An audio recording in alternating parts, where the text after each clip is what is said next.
This video was brought to you by CuriosityStream. Over the last few days, European and American politicians have been arguing about whether or not to send German-made Leopard 2 tanks to Ukraine. Poland and a couple of other European countries have come out in favour of doing so, and they've accused Germany of blocking the proposal by refusing to grant them a re-export licence. Berlin has pushed back against that narrative though, claiming that Poland hasn't formally requested a re-export licence, and insisting that there's not yet a consensus within the EU for sending Leopards to Ukraine. So in this video we thought we'd try and explain why Europeans and Americans are rowing over Leopard 2s, why the Ukrainians want them so badly, and what might happen next.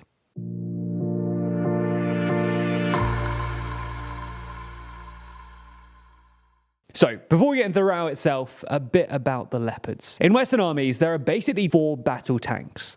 The American-made Abrams tank, the British-made Challenger 2, the French Leclerc XLR, and the German Leopard 2. The Leopard 2 was first produced in the late 1970s to replace the Leopard 1 and the American M48 Patton, and it soon became renowned for its reliability and its mobility. As such, they quickly became the tank of choice for many European armies, and today there are about 2,000 Leopards spread across 14 European armies. As you'd expect then, Ukraine has been asking for these tanks for a while now. In fact, Ukraine sent a formal request to Germany for Leopards on March 3rd last year, less than a week after the beginning of the invasion. While Ukraine had about 1,000 of its own tanks when the war began, and has captured an estimated 500 tanks from Russia, they're all Soviet-made T-64s, T-72s, and T-80s, which are significantly cheaper and less effective than the Leopards, and Ukraine is apparently losing over 100 tanks a month at the moment. Unfortunately for Kiev though, Germany, and well, to be fair, most other European countries, have refrained from sending tanks to Ukraine for fear of provoking Russia. However, as the war has dragged on, Western countries have escalated their military aid, and pressure has therefore mounted on Germany to step up too. Poland and other Eastern European countries have been sending Soviet T-64s to Ukraine since April, and in the last few months, the US and others, including Germany, have expressed their intentions to send armoured vehicles to Ukraine as well. The US has said that they'll donate at least 59 Bradleys and 90 Strykers. France has said that they'll send an unspecified number of AMX-10 tank killer armoured vehicles. And Germany has said that they'll send Marders. While most analysts don't consider any of these vehicles to actually be tanks, the distinction between modern armoured vehicle and tank is pretty hazy these days. And the Elysee actually described the AMX as a tank when they announced their delivery in early January. However, on January 15th, the UK announced that they would be sending 14 Challenger 2 tanks to Ukraine. And while 14 Challengers won't make a strategic difference to the overall trajectory of the war, this does mean that the UK has effectively broken the taboo among European powers of sending proper tanks to Ukraine. So you get the idea. While the Germans were able to originally resist Kiev's requests, as Western aid has escalated, political pressure on Berlin has only grown. All of this came to a head on January 5th, just days after the French announced their AMXs, when Poland announced their intention to send some of their Leopards to Ukraine. Now, in order for any country except Germany to send Leopards, they'll need to apply for what's known as a re-export license from Berlin, which gives the country permission to send Leopards to a third country. The rationale behind re-export licenses is pretty simple. If you're the German Chancellor, you don't want your military technology to fall into the wrong hands. So these licenses allow the manufacturing country to maintain control over who gets their tech. Anyway, the Germans originally sounded pretty keen on the idea.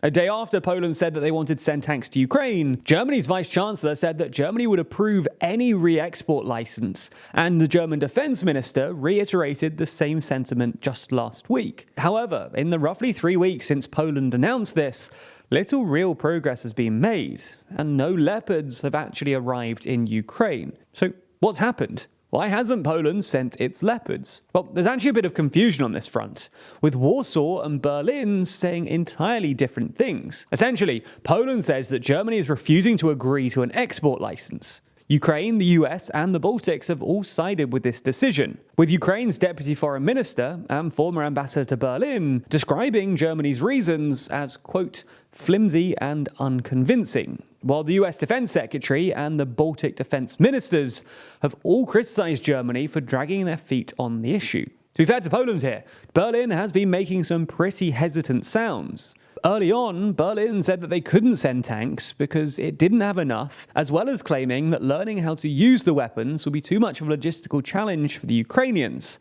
But neither of these excuses ever really made any sense, because, well, Berlin has over 350 Leopards, and the Ukrainians have proved pretty adept at adapting to new Western weapon systems.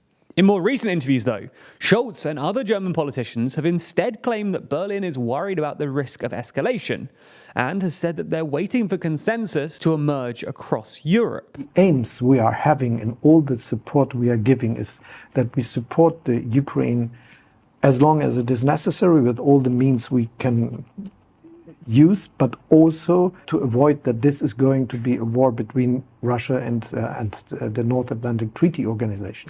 You've had Scholz here. There is a real risk of escalation, and other European leaders have also expressed wariness about sending Western tanks into Ukraine, with no clear consensus among NATO member states emerging just yet. While Poland, the Baltics, and the UK are all in favour of sending new tanks, just last week, the Dutch Prime Minister, Mark Rutte, made the same point, and implicitly criticised Poland for using the media to pressure the Germans before other NATO members have even agreed to it.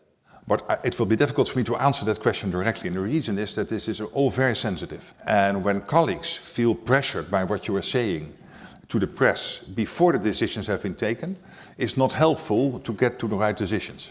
It's good for my ego, but it doesn't help. So I don't do that because my priority now is that Ukraine gets what it needs. So I'm a bit... It's also worth saying that both the US and France have also resisted sending Abrams and Leclerc tanks to Ukraine. And Poland even admitted that they hadn't actually sent a re-export license request earlier this week. So who's in the right here? Well, honestly, we can't be sure who's correct, because a lot of this is happening behind closed doors. But the truth is probably somewhere in the middle. Germany, or at least Scholz, does seem more reluctant than most to send Leopards.